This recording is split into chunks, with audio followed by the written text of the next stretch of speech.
अर्जुन ने पिछले श्लोकों में भगवान श्री कृष्ण से कहा कि आप मेरा रथ दोनों सेनाओं के मध्य में खड़ा कर दीजिए ताकि वे देख पाएं कि इस युद्ध रूपी व्यापार में उन्हें किस किस के साथ युद्ध करना है और दुर्बुद्धि दुर्योधन का साथ देने के लिए कौन कौन से राजा आए हुए हैं। अर्जुन के ऐसा कहने पर भगवान ने क्या किया, ये अब संजय आगे 2 श्लोकों में बताते हैं। तो ये दोनों ही श्लोक हम साथ में पढ़ेंगे। संजय उवाच एवमुक्तो हृषीकेशो गुडाकेशेन भारत सेनयोरुभयोर्मध्ये स्थापयित्वा रथोत्तमम् भीष्मद्रोणप्रमुखतः सर्वेषां च महीक्षिताम् उवाच पार्थ पश्यैतान् समवेतान् कुरूनिति।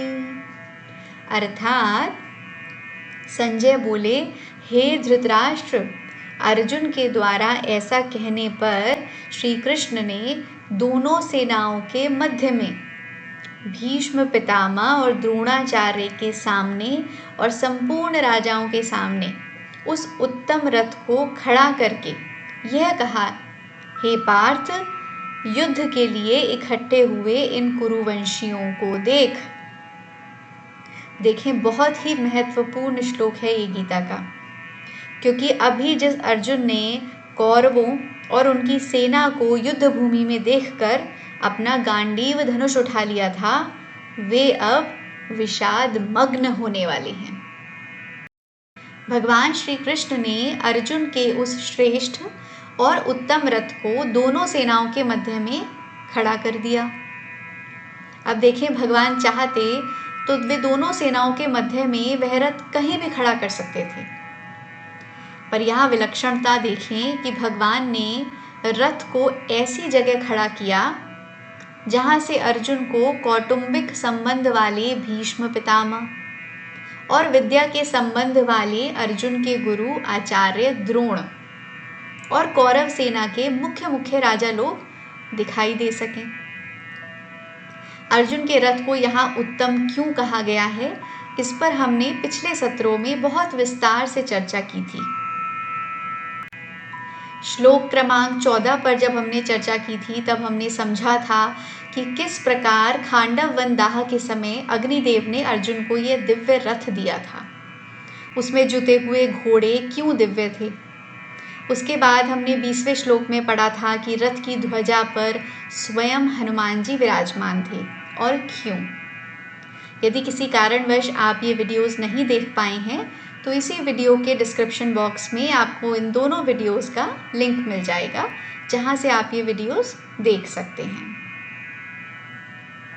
संजय ने अर्जुन को यहाँ गुडाकेशेन कहकर बुलाया, कारण कि गुडाकेश शब्द के 2 अर्थ होते हैं।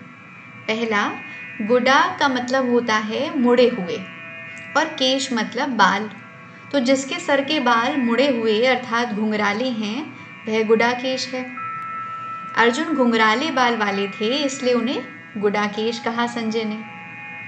दूसरा, गुडा का मतलब निद्रा और ईश मतलब स्वामी, तो जो निद्रा का स्वामी है अर्थात निद्रा ले चाहे ना ले, ऐसा जिसका निद्रा पर अधिकार है वह गुडाकेश है। अर्जुन ने निद्रा को जीत लिया था, वे बिना सोए रह सकते थे, नींद उन्हें सताती नहीं थी और आलस्य के वश में तो वे कभी होते ही नहीं थे। नींद का अभिप्राय यहाँ अज्ञान से भी लिया जा सकता है। अर्जुन ने श्री कृष्ण की मित्रता के कारण नींद और अज्ञान दोनों पर विजय प्राप्त कर ली थी, इसीलिए उन्हें गुडाकेश कहा गया है। तो अब देखें, उन गुडाकेश अर्जुन का रथ भगवान श्री कृष्ण ने उनके संबंधियों के सामने ही खड़ा कर दिया और कहा कि इन कुरुवंशियों को देख। विचार करें, कुरुवंश में तो धृतराष्ट्र और पांडु दोनों के पुत्र आ जाते हैं। कौरव और पांडव दोनों ही कुरुवंशी हैं और युद्ध पांडवों का कौरवों के साथ था। तो भगवान श्री कृष्ण ने कौरवों को देख ऐसा कहने की बजाय कुरुवंशियों को देख, ऐसा क्यों कहा? कारण कि कुरुवंशियों को देखकर अर्जुन के मन में ये भाव पैदा हो जाए कि हम सब एक ही तो हैं। सेना में जितने भी लोग हैं स्वजन ही हैं, एक ही वंश के हैं। इस पक्ष के हों चाहे उस पक्ष के हों, अच्छे हों या बुरे हों, पर हैं सब अपने कुटुंबी ही। इनको तुम अच्छी तरह देख लो। भगवान चाहते हैं कि अर्जुन के मन में छुपा हुआ कौटुंबिक ममता से युक्त जो मोह है वह जागृत हो जाए, और इस मोह के जागृत होने से अर्जुन जिज्ञासु बन जाएं, ताकि अर्जुन को निमित्त बनाकर भगवान भावी कलयुग के समस्त प्राणियों के लिए, उनके कल्याण के लिए गीता का महान उपदेश दे सकें। अर्जुन के मन में पारिवारिक स्नेह से उत्पन्न कायरता प्रकट करने के लिए भगवान के इन शब्दों ने बीज का काम किया। तो इसी भावना से भगवान ने यह नहीं कहा कि कौरवों को या धृतराष्ट्र के पुत्रों को देख, उन्होंने कहा कुरुवंशियों को देख।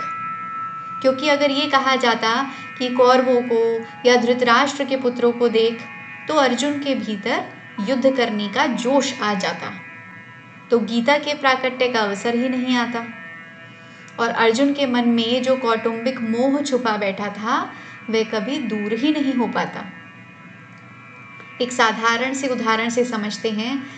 यदि किसी व्यक्ति को फोड़ा हो जाता है तो वह वैद्य या डॉक्टर के पास जाता है। डॉक्टर पहले क्या करता है, उसे पकाने का प्रयास करता है, और जब वह पूरी तरह से पक जाता है तो उसमें चीरा लगाकर उसे साफ कर दिया जाता है।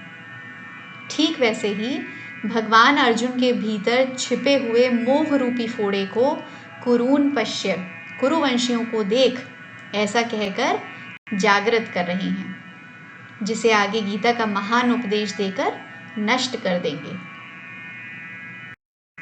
हम सबके भीतर भी यह मोह, कौटुंबिक मोह, पारिवारिक मोह एक फोड़े के समान हमेशा रहता है, और जब तक उसका इलाज ना किया जाए, उसे बाहर ना निकाला जाए, तब तक भगवत प्रेम होना कठिन है, बहुत कठिन है। पारिवारिक मोह में ममता होती है, स्नेह होता है, और अपनों के अवगुणों की ओर हमारा ध्यान ही नहीं जाता। हाँ, किसी और दूसरे व्यक्ति के बारे में पूछा जाए तो अवगुणों की झड़ी लगा दें, क्योंकि अपनों के प्रति ये मेरे हैं ऐसा भाव रहता है। ठीक इसी प्रकार जब भक्त और भगवान का भगवत प्रेम रूपी संबंध स्थापित हो जाता है तो भगवान का भक्त के प्रति स्नेह बढ़ जाता है, और भक्त के अवगुणों की ओर भगवान का ध्यान ही नहीं जाता। ये मेरा ही अंश है, सिर्फ ये भाव रह जाता है। परंतु कौटुंबिक स्नेह मोह में व्यक्ति अपने कर्तव्य से भटक जाता है, क्योंकि उसे अपने कर्तव्य पालन से ज्यादा मोह से लगाव हो जाता है। पर सोचें, ये लगाव किससे कर रहे हैं? एक दूसरे शरीर से। वो तो सदा रहने वाला है नहीं, उसका तो विनाश अटल है।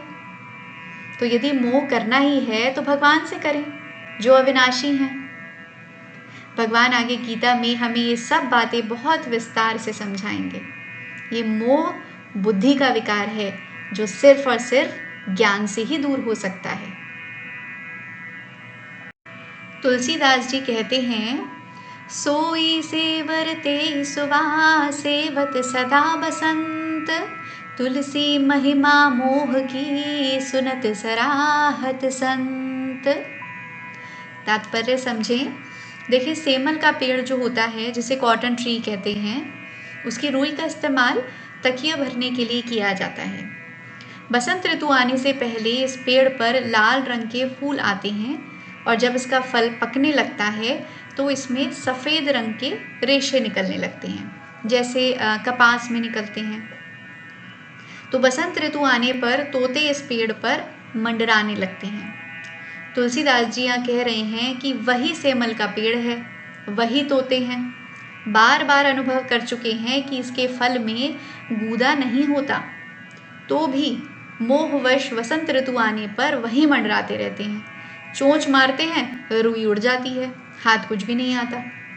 इसी प्रकार प्रत्येक जीव अनुभव कर चुका है कि ये संसार एक माया है, एक भ्रम है, स्वप्न की भांति है, पर मोहवश यहीं आता रहता है और जन्म मरण के बंधन से नहीं छूट पाता। तो इस मोह से हमें कैसे बाहर निकलना है, ये सब आगे भगवान अर्जुन के माध्यम से हमें बहुत विस्तार से समझाएंगे।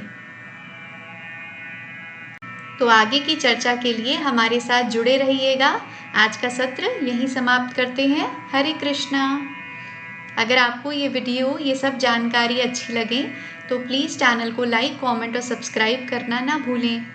If you like the video and all the information shared, please subscribe to my channel and share with your loved ones. Thank you. Hare Krishna.